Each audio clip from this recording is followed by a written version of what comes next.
Oras natin sa buong Pilipinas, 2 minuto bago mag 8:45 na umaga, inaresto ng mga pulis ang tinaguriang French Spider-Man na kinilala na si Alain Robert matapos sakyatin nang walang harness ang isang 47 palabag na gusali sa kanto ng HV de la Costa at Ayala Avenue sa lungsod ng Makati kahapon ng umaga.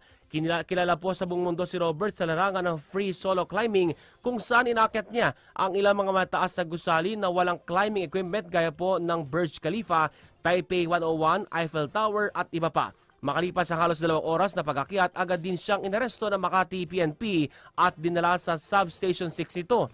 Ay kay Makati Chief Police Colonel Edward Cutiyog, sasampahan si French Spider-Man ang kasong alarm and scandal na nagdulot ng takot sa mga residenteng nakakita sa pag-akyat nito at paghinto ng halos lahat ng sasakyan.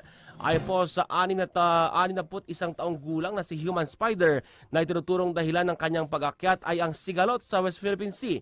Dagdag pa ni Jose na mahal niya ang Pilipinas na binabalik-balikan niya ito. Taong 1997, 1998 at 2019 ang taon kung kailan una niyang inakyat ang kaparehong gusali.